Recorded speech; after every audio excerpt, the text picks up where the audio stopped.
Iya. Halo teman-teman beserta Pak Guru. Di kesempatan kali ini kami akan menjelaskan tentang perang di Indonesia. Sebelum itu, kami akan memperkenalkan diri masing-masing. Saya Nirsana Desirakat Marini. Saya Bunga Melani Putri. Dan saya Lini Indonesia Tambulan. Saya Syahid Agil Al-Ghazali. Dan kami berasal dari kelas 11 IPA 1 dan kami berasal dari kelompok 4. Selamat menyaksikan.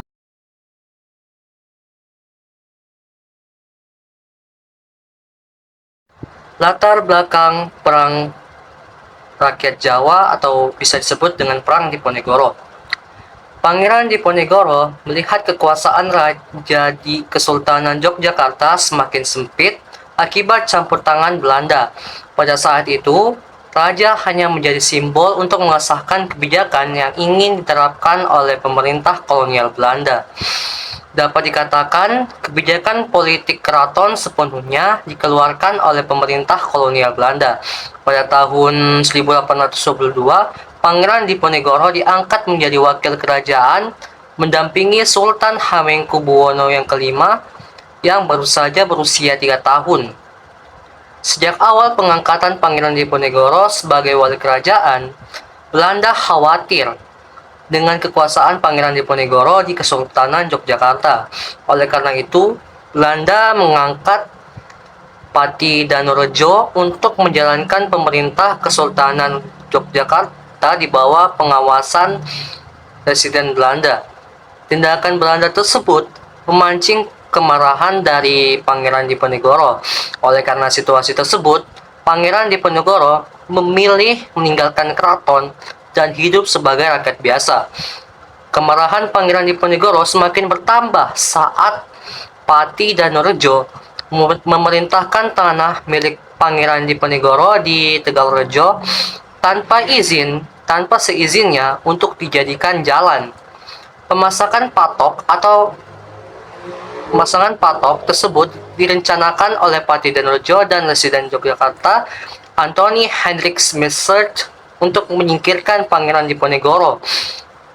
Pangeran Diponegoro sangat marah karena di tanah itu terletak makam para leluhurnya. Pangeran Diponegoro kemudian mencabut semua patok dan menggantinya dengan bambu runcing sebagai simbol perlawanan terhadap Belanda. Kronologi perlawanan rakyat Jawa. Kebencian Pangeran Diponegoro memuncak setelah ia merasa sakit hati dengan tindakan sewenang-wenang Belanda. Perasaan benci Pangeran Diponegoro mewakili kebencian para bangsawan lain yang merasa martabatnya direndahkan oleh Belanda. Meskipun demikian, hanya Pangeran Diponegoro lah yang berani secara terang-terangan mengutarakan perlawanan terhadap Belanda. Dalam perlawanan ini, Pangeran Diponegoro membentuk pasukan dan mengobarkan semangat Perang Jawa. Perang yang dikobarkan Pangeran Diponegoro ini mendapat dukungan dari rakyat di berbagai daerah. Rakyat yang telah lama hidup menderita bergabung bersama Pangeran Diponegoro untuk berperang melawan Belanda. Demikian pula para ulama dan bangsawan yang kecewa terhadap Belanda memutuskan bergabung dengan Pangeran Diponegoro. Dengan perlawanan tersebut terdapat dua tokoh penting pembantu Pangeran Diponegoro. Yang pertama adalah Kiai Mojo dan yang kedua adalah Sentot Prawirodirjo. Kiai Mojo merupakan seorang ulama dari Surakarta yang bertugas menguatkan moral pasukan. Sementara itu, Sentot Prawirodirjo merupakan seorang bangsawan keturunan keraton Yogyakarta yang masih sedarah dengan Pangeran Diponegoro. Pangeran Diponegoro mengangkat Sentot Prawirodirjo sebagai panglima perang. Pangeran Diponegoro dapat mengalahkan pasukan Belanda yang dipimpin oleh Jenderal H.M. de Kock dalam pertempuran yang berlangsung pada tahun 1825 hingga 1826. Kemenangan tersebut disebabkan oleh beberapa faktor. Yang pertama, Semangat perang pasukan Pangeran Diponegoro masih tinggi. Dan yang kedua, siasat perang gerilya Pangeran Diponegoro belum tertandingi. Dan yang terakhir, sebagian pasukan Belanda masih berada di Sumatera Barat menghadapi perang Padri. Perlawanan Pangeran Diponegoro semakin meluas ke daerah Banyumas, Kedu, Pekalongan, Semarang, Rembang, Madiun, dan Magetan. Perjuangan Pangeran Diponegoro mendapat dukungan penuh dari rakyat dan para ulama. Belanda sering melakukan penyerangan ke pos-pos pertahanan pasukan Diponegoro, akan tetapi serangan tersebut sering gagal karena pos-pos tersebut sudah ditinggalkan oleh pasukan Diponegoro. Taktik perang gerilya yang diterapkan oleh Pangeran Diponegoro memang sangat menyulitkan Belanda. Berakhirnya perang Diponegoro atau Perang Rakyat Jawa. Perang Diponegoro yang semakin meluas menyebabkan Belanda kewalahan. Untuk mengatasi perangan ini, Belanda menerapkan taktik perang benteng stelsel atau sistem benteng. Dalam taktik ini, Belanda mendirikan benteng di setiap daerah yang berhasil direbut dari pasukan Pangeran Diponegoro. Selama perang, Belanda membangun benteng di Gombong, Purworejo, Magelang, Ambarawa, dan Salatiga. Benteng-benteng tersebut membentuk sistem benteng yang saling berhubungan. Dengan menerapkan taktik benteng stelsel, Belanda mulai dapat mengatasi pertempuran. Bahkan, satu persatu daerah pertahanan Pangeran Diponegoro jatuh ke tangan Belanda. Banyaknya pasukan yang gugur dan tertangkap Belanda menjadi pukulan bagi pasukan tertangkap Belanda menjadi pukulan bagi pasukan Pangeran Diponegoro. Akan tetapi, pasukan Pangeran Diponegoro pantang menyerah dan tetap melakukan perlawanan secara. Nah, teman-teman, di sini saya akan menjelaskan tentang perlawanan rakyat Palembang. Namun, sebelum saya menjelaskan tentang perlawanan rakyat Palembang dengan signifikan, pasti teman-teman semua bertanya, apa sih yang dimaksud dengan perlawanan rakyat Palembang? Nah, di sini saya akan menjelaskan tentang apa sih yang dimaksud dengan perlawanan rakyat Palembang. Yang dimaksud dengan perlawanan rakyat Palembang yaitu adalah pertempuran 5 hari yang dimana merupakan perlawanan antara tentara Indonesia berlawanan dengan tentara Belanda.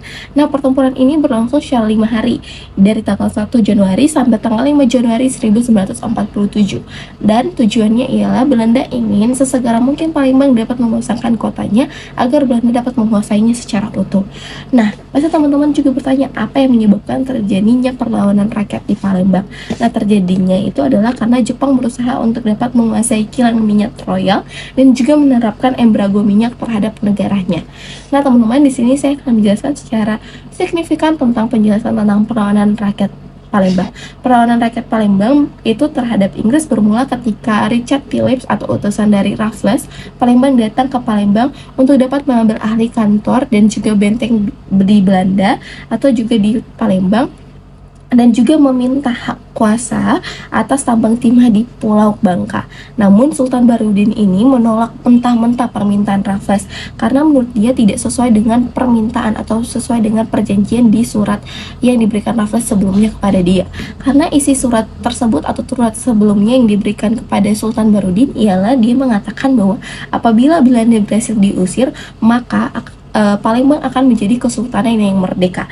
Namun ternyata Raffles ini pun mengkhianati Sultan Barudin dan juga mengkhianati janji-janji surat yang mereka telah mensepakati berdua, sehingga Raffles pun kemudian mengirim ekspedisi perang yang dipimpin langsung oleh Mayor Jenderal Robert Phillips pada tahun 1812 ke Palembang untuk dapat menghadapi serangan Inggris, dan juga pasukan Sultan Barudin juga membangun benteng-benteng pertahanan yang cukup kuat di salah satu atau di setiap lokasi, dan salah satu lokasinya itu ada di Benteng Kuto Besar atau seperti gambar di samping ini.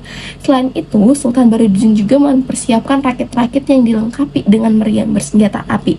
Meskipun pertahanan sudah diperkuat oleh Kesultanan Palembang, namun pasukan Palembang belum mampu dapat menyaingi dengan kekuatan Inggris. Selain itu, adik Sultan Bahrudin juga, atau yang sering disebut dengan Pangeran Adipati Ahmad Najuddin, sebagai komandan perang justru mengkhianati pasukannya dan justru mengkhianati ke Palembang serta kakaknya sendiri, yaitu Sultan Bahrudin. Dan pada tanggal 17 Mei 1812 diadakannya perjanjian dengan Inggris yang menentukan di mana Pangeran Adipati Najuddin ini menjadi Sultan Palembang. Mengetahui tindakan adiknya yang mengkhianati Kesultanan Palembang, Sultan Bahrudin ini meninggalkan Kesultanan Palembang dan mempersiapkan dirinya untuk perlawanan gerilya terhadap Inggris. Dan Inggris kemudian mengirimkan serangan untuk dapat menundukkan Sultan Bahrudin. Namun, serangan tersebut mengalami kegagalan dan Inggris pun berupaya mengambil solusi-solusi lain, yaitu mereka menempuh jalan diplomasi dengan mengirim Robinson untuk dapat berunding. Dan pada tanggal 29 Juni 1812 ditandatanginya perjanjian dengan isi sebagai berikut. Yang pertama, menetapkan dan mengakui Sultan Bahrudin sebagai Sultan Palembang, dan sedangkan Pangeran Adipati Junaidi diturunkan dari tahtanya. Yang kedua, memperkuat pengakuan kekuasaan Inggris atas Bangka dan Belitung. Yang ketiga, menanggung biaya ekspedisi sebesar 400.000 rial Spanyol. Dan yang keempat, menghentikan kerusakan banteng Belanda sebesar 20.000 atau rial Spanyol. Yang kelima, mengamankan putra Sultan ke Batavia. Nah, setelah pendatangan perjanjian tersebut, dominasi Inggris ini di Palembang makin menguat atau makin membesar. Nah, pada tanggal 4 Agustus 1813, armada Inggris dipimpin langsung oleh Mayor W. Colbert tiba di Palembang untuk menurunkan Sultan Bahrudin dari kepemimpinan atau dari tahtanya yang menjadi Kesultanan Palembang. Dan untuk itu pas diturunkannya dan mereka mengembalikan lagi kepada tahtanya kepada Kesultanan Junaidi ataupun adik dari Sultan Bahrudin tersebut. Nah, itu beberapa penjelasan saya tentang perlawanan rakyat Palembang. Nah, kita memiliki banyak kesimpulan tentang bagaimana kesabaran dan bagaimana ketekunan dari Sultan Bahrudin ini untuk menjadi seorang pemimpin yang bijaksana dan bisa mengayomi seluruh Kesultanan Palembang. Dan sekian.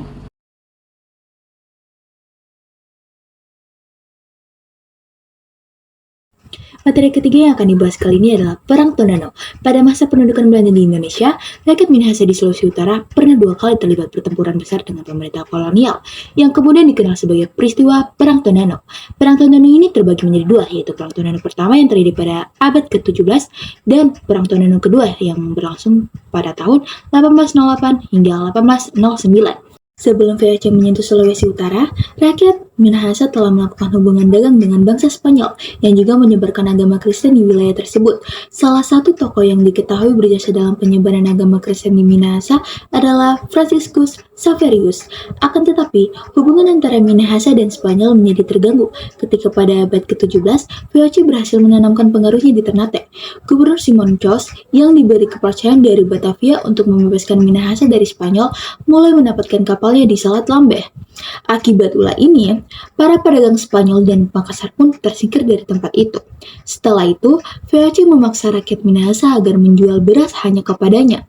Tetapi, ditolak oleh rakyat Minahasa. Penolakan ini memicu kemarahan VOC yang kemudian memutuskan untuk memerangi rakyat Minahasa. Kronologi Perang Tondano Pertama. Perang Tondano Pertama berlangsung antara tahun 1661 hingga tahun 1664. Untuk melemahkan rakyat Minahasa, VOC tidak menggunakan kekuatan militernya, tetapi dengan membendung Sungai Tamberan. Akibatnya, aliran sungai meluap hingga membanjiri pemukiman penduduk. Akan tetapi, rakyat Minahasa tidak tunduk begitu saja, dan mengatasinya dengan mendirikan rumah apung di sekitar Danau Tondano. Mengetahui hal itu, VOC kemudian mengepung kekuatan orang-orang Minahasa di Danau Tondano, dan memberikan ultimatum. Berikut ini adalah isi dari ultimatum Gubernur Simon Chos kepada rakyat Minahasa. Pertama, masyarakat Tondano harus menyerahkan tokoh pemberontak kepada VOC. Kedua, masyarakat Tondano harus membayar ganti rugi dengan menyerahkan 50-60 budak karena rusaknya tanaman padi akibat luapan Sungai Tamberan. Akan tetapi, ultimatum itu tidak dihiraukan oleh masyarakat Minahasa, sehingga VOC memilih untuk mundur ke Manado. Selanjutnya adalah Perang Tondano kedua. Pertama, latar belakang. Bertahun-tahun kemudian, Perang Tondano terjadi kembali pada masa pemerintahan Gubernur Jenderal Daendels. Pada masa itu, Daendels menetapkan kebijakan baru tentang upaya memperkuat pertahanan dan menahan serangan dari Inggris. Salah satu caranya adalah dengan merekrut pasukan dari kalangan pribumi, yaitu suku-suku yang memiliki jiwa keberanian tinggi untuk berperang seperti Madura, Dayak, dan Minahasa. Kapten Hastings Residen Manado Prediger diperintahkan olehnya untuk bergegas mengumpulkan para ukungwala atau pemimpin adat daerah di setingkat distrik kecamatan dalam suatu tempat. Oleh karena itu, pemerintahan Belanda mengumpulkan para pemimpin adat akan menyediakan pasukan dan dikirim ke Jawa. Minahasa ditargetkan untuk mengirimkan 2.000 pemuda ke Jawa untuk menjadi calon pasukan Hindia Belanda. Namun kebijakan ini ditolak oleh Minahasa. Justru mereka ingin melakukan perlawanan terhadap kolonial Belanda, dan aktivitas perjuangan ini dipusatkan di Tondano. Dalam suasana yang semakin kritis dan mendesak, pemerintah kolonial Belanda menerapkan strategi membendung kembali Sungai Tambenan. Tetapi, strategi ini justru nantinya menjadi bumerang bagi Belanda karena Sungai Tamberan yang dibendung mulai meluap sehingga mempersulit pasukan Belanda sendiri. Jalannya perang, Belanda lagi-lagi menyerang warga pada tanggal 23 Oktober tahun 1804. Esok harinya, Belanda berhasil menguasai wilayah Tondano dan melemahkan serangan rakyat. Namun, orang-orang Tondano muncul kembali dengan melakukan serangan balik. Perang Tondano II yang berlangsung cukup lama mulai dari tanggal 23 Oktober 1808 sampai selesai berkobar pada Agustus 1809. Karena ketersediaan makanan dan kebutuhan hidup berkurang, ditambah lagi perang yang tak kunjung berakhir, beberapa kelompok pejuang memilih untuk berpihak kepada Belanda. Pejuang-pejuang yang tersisa dipimpin oleh Lonto, Tewu, Domingkewas, Matulandi, Mamahit, Korengkeng, Sarapung, Sepang, Kepel, dan lain-lain masih memberikan perlawanan. Mereka bertarung hingga tetes darah penghabisan di Benteng Moraya. Kisahnya tak kalah dengan perjuangan pahlawan nasional lain seperti Patimura, Sultan Hasanuddin, Pangeran Diponegoro, dan Tuanku Iman Bonjol. Cerita Perang Tondano pun berakhir di tangan Belanda di bawah pimpinan Daendels pada tanggal 5 Agustus 1809. Nyatanya kisah ini mengundang perhatian cukup besar sebab perlawanan rakyat Minahasa terhadap Belanda tidaklah tanggung-tanggung. Sinar mentari di ufuk timur tidak lagi menyambut Minawanua, tetapi bersedih melihat kehancuran puing-puing dan mayat yang berserakan. Benteng Moraya dan Benteng Papal kini terbengkalai ditinggal oleh penjaganya. Wanua atau pemukiman tercinta telah musnah diterjang kompeni. Walaupun kalah, para pejuang memilih untuk mati daripada menyerah. Salah satu dampak terbesar dari kalahnya perjuangan Minahasa adalah jatuhnya wilayahnya kepada pemerintah Hindia Belanda. Selain itu, dampak lain dari hasil Perang Tondano yaitu jatuhnya korban dari kedua belah pihak. Kerugian sumber daya baik uang, logistik, dan manusia dari kedua belah pihak. Penderitaan rakyat yang semakin memburuk, rakyat harus menjual hasil buminya ke Belanda, pajak yang tinggi dan baru tani dengan upah tidak manusiawi. Terpengaruhnya orang-orang Minahasa terutama penjabat pribumi oleh Belanda. Sekian dari saya. Assalamualaikum warahmatullahi wabarakatuh. Saya Nilsana Desira Karismarini dari 11 IPA 1 akan menjelaskan tentang perlawanan Patimura. Sekitar abad 16 sampai 17 Masehi, bangsa-bangsa Eropa seperti Inggris, Belanda, Spanyol, dan Portugis yang datang ke Maluku memang sudah mencoba memperebutkan kekuasaan dagang di wilayah tersebut. Maluku sempat berada di bawah kekuasaan Inggris hingga pada awal abad 19. Kawasan Maluku kembali berada di bawah kekuasaan Belanda. Hal ini terjadi setelah Inggris menandatangani perjanjian Traktat London dengan menyerahkan wilayah kekuasaan Indonesia kepada Belanda. Kronologi Perang Patimura itu pada Mei 1817, rakyat Maluku mulai membuat beberapa pertemuan untuk membahas strategi dan konsep perlawanan terhadap Belanda. Dalam pertemuan 14 Mei 1817, rakyat Maluku mengangkat sosok Thomas Matulesi yang merupakan bekas tentara Korps Ambon sebagai pemimpin pergerakan dengan sebutan Kapiten Patimura. Setelah Belanda kembali menguasai Maluku, Belanda melakukan kebijakan lama yang sangat merugikan rakyat Maluku. Selain kerja rodi, rakyat Maluku diharuskan membuat garam dan ikan asin tanpa dibayar untuk diangkut ke kapal-kapal Belanda. Rakyat Maluku juga harus mengelola kebun cengkeh, kopi, dan pala tanpa mendapatkan upah sedikit pun atau sepersen pun. Kebijakan tersebut menyebabkan rakyat Maluku tertindas dan menderita. Kondisi rakyat makin tertindas setelah muncul isu perekrutan para pemuda rakyat makin tertindas mudah untuk dijadikan tentara di luar wilayah Maluku. Kondisi inilah yang melatar belakangi perlawanan rakyat Maluku yang dipimpin Pattimura terhadap pemerintah kolonial Belanda. Perlawanan Pattimura berpusat di Benteng Dorstede yang terletak di Pulau Saparua, Maluku. Pada 14 Mei 1817, para pemuda mengadakan pertemuan rahasia. Pertemuan tersebut menghasilkan keputusan bahwa Benteng Dorstede harus direbut dari tangan Belanda. Setelah pertemuan tersebut, rakyat Maluku mulai bergerak melawan Belanda. Pada 15 Mei 1817, rakyat Maluku membakar perahu-perahu Belanda di pelabuhan Porto. Pasukan Pattimura kemudian mengepung Benteng Dorstede. Dalam pertempuran ini, Presiden Van den Bergh bertembak mati. Pasukan Pattimura pun berhasil menduduki Benteng Dorstede. Jatuhnya Benteng Dorstede ke tangan pasukan Pattimura makin memicu kemarahan Belanda. Lalu Belanda mengirim ekspedisi militer ke Saparua yang terdiri atas 300 orang prajurit untuk merebut kembali Benteng Dorstede. Kemudian kedatangan ekspedisi militer tersebut sudah diketahui oleh Pattimura. Pattimura kemudian menyiapkan pasukan yang ditempatkan beberapa ratus meter dari pantai tempat pasukan militer mendarat. Setelah mendarat dan bergerak beberapa ratus meter, pasukan Belanda dihadang oleh pasukan Pattimura. Ekspedisi militer Belanda tersebut berhasil dikalahkan pasukan Pattimura. Nah, kemudian pada tahun 1817, Belanda kembali mengirim pasukannya ke Saparua untuk merebut Benteng Dorstede. Akan tetapi serangan ini kembali mengalami kegagalan. Akhirnya Benteng Dorstede berhasil diduduki kembali oleh Belanda pada Agustus 1817. Setelah Benteng Dorstede berhasil diduduki. Ini sudah rekam ini. Setelah Benteng Dorstede berhasil diduduki kembali oleh Belanda, Pattimura dan pengikutnya memilih mundur ke daerah pendalaman. Pada Oktober 1817, Belanda mengarahkan pasukannya secara besar-besaran.